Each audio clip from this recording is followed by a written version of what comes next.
Hey, welcome back to DIY by Bill. Today I'll be doing some plumbing. I'll be going over how to sweat your copper pipes.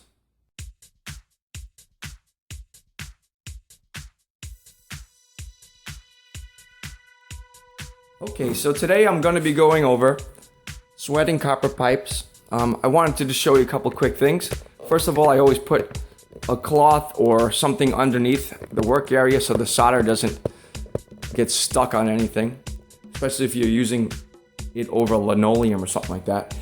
Second is when there's a joint with multiple areas at once, I do them both at once. Don't do one and then do the other at a different time. Do them both while the connecting piece is still warm, because it could potentially crack the solder. Okay, so the first thing is, after I've measured the piece of pipe, is I sand it and get all the burrs, take out any burrs from the inside using a tool like this, which takes it off, and then clean the pipe and wipe it with the remnants off with some kind of clean cloth. Okay, one more thing I want to mention is, besides sanding the outside of the pipe on the joint fittings, you need to also sand the inside of the joint fittings as well. So then wipe it off a little bit and stick the flux in there just like I showed you. Then the next thing I do is I put on the flux. I've seen different techniques. I just use this here. I just take it on with this brush that's right there in the plumbing section of the store. Here I got the pipes. It's a thin coat, it's all you need. As far as the solder, make sure that it's lead free. That's a code. I'm sure you don't want to be drinking any lead anyway. I already did the inside of this very well. I'll just do it again for the display. Just a thin coat. And then stick them together. Now, I already did this side here, so next I'll be heating the pipe up with the torch and melting in the solder. The thing I want to mention is, make sure that this, when you clean the pipe, that you don't touch it onto the ground or anything, because getting dirt somewhere in here is one of the big reasons that these joints will fail.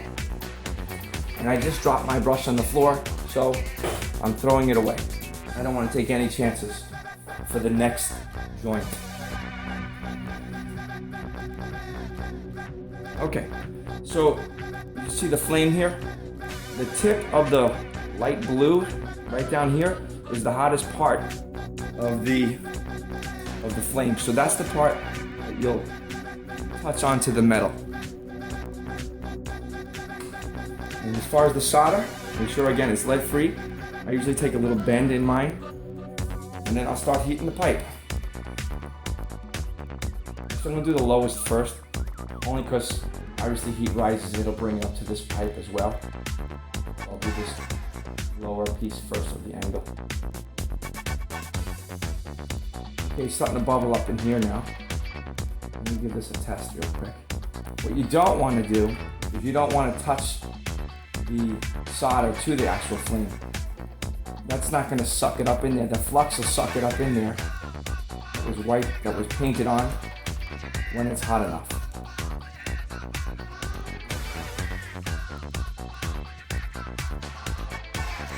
So I'm going to keep the tip of the solder out of the flame.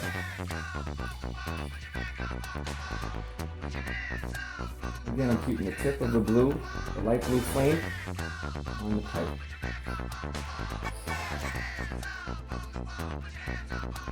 I'll skip forward now until the metal's warm enough so you don't have to sit there and wait. Okay, so the heat is transferring to the inner pipe now. I'm on the opposite side with my solder, and it's sucking up the solder up into the pipe.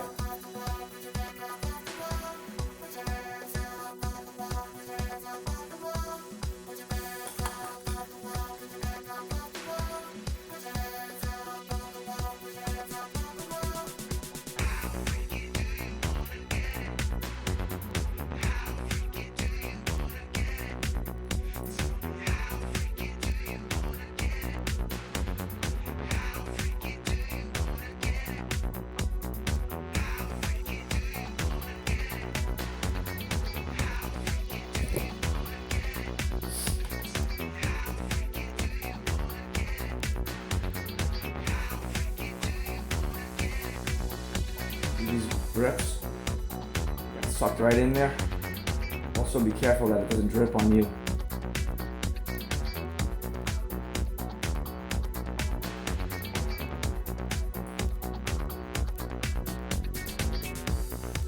Done. And that's how you sweat pipes. Now what you can do is take this and put a cold wet rag on it. Here's an example of me just wiping it off with the wet water.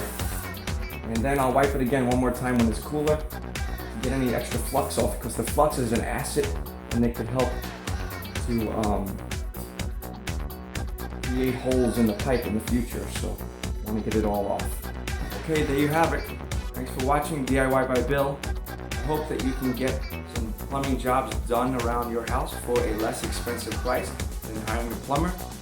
Again, if you don't feel confident in doing these type of things yourself, go ahead and hire that plumber. Fire hazard is a big issue. They do sell some pads that you can nail onto the wall behind your torch so you don't light up your structures of the house. And wear gloves, protect yourself, wear glasses when cutting the pipes, and best of luck. Go ahead and continue saving lots of money by doing it yourself. And if you appreciate this video, please subscribe. Thank you.